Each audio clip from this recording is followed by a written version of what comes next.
Welcome to the Explainer. Today, we're jumping into something pretty provocative. It's a kind of personal manifesto, really, about how to live a life that's radically free, totally self-directed, and it's all based on one person's actual experience. All right, so let's just dive right in with this central claim, which is, honestly, pretty extraordinary. He says he lives a life that's almost godlike, completely free from the usual anxieties and worries that get to most people. That is a huge statement, so let's try and figure out what he actually means by that. So, okay, how does this so-called immortal life actually compare to, well, the one most of us are living? He draws a really clear line in the sand here. On one side, you've got this life of total freedom, peace of mind, where you're in the driver's seat.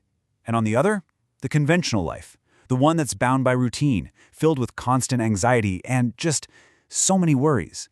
It's this huge contrast that's really the foundation for everything he's about to say.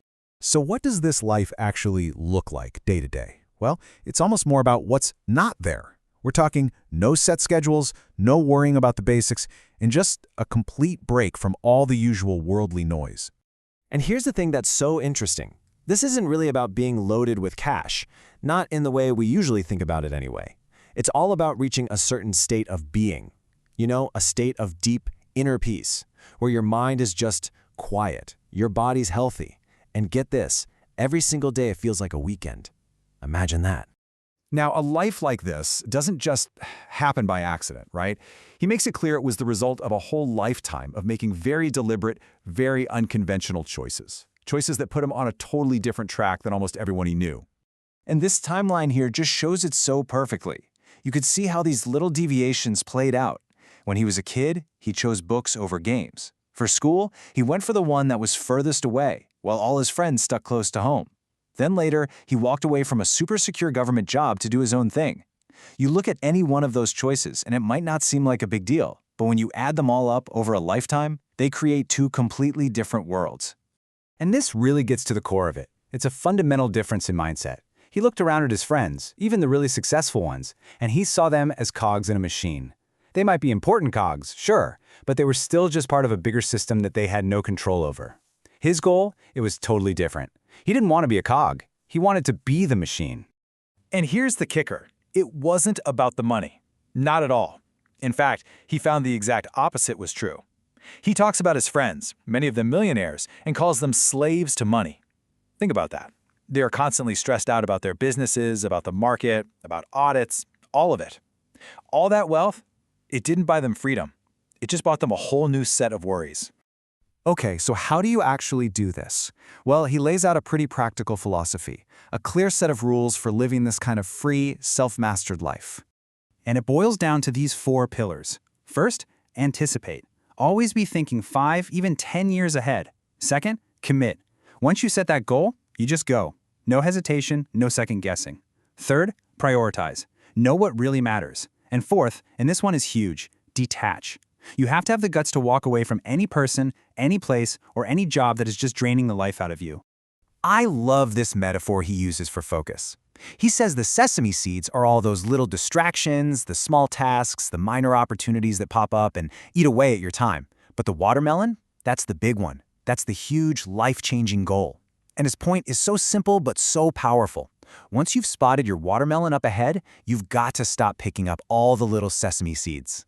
He also has this really cool mental tool, a concept called Zhuan Shi, which basically means changing perspectives. It's this idea that you can actively pivot. So if you're in a bad situation, don't just sit there and stare at the wall. You literally turn away, mentally and physically, and you start looking for the new opportunities, the different landscapes that are now visible. He's a huge believer that when one door closes, a bunch of others open up. You just have to be willing to turn your head and actually look for them. Okay, and this all leads to what is probably his most radical idea. It's totally counterintuitive, and it challenges one of the biggest assumptions we all have about what success even is.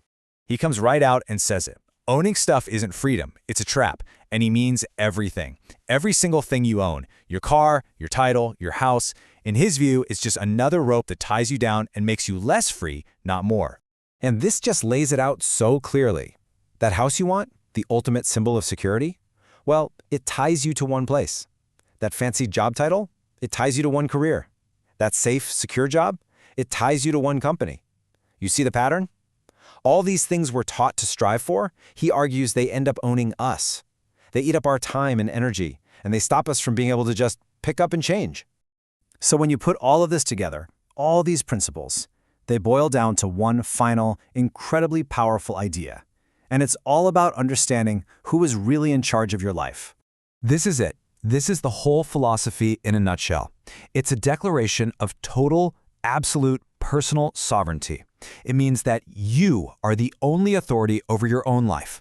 You're not bound by tradition or what your friends think or what society expects of you. You don't just play by the rules, you are the one who makes the rules for your own life. And that really leaves us with a pretty provocative question to ask ourselves, doesn't it? As you go about your week, just think about it for a second. What's one rule you're living by right now? A rule about your job or your money or how you spend your time that you didn't actually choose for yourself? It's a tough question for sure. But, figuring out the answer could be the very first step onto a completely different road.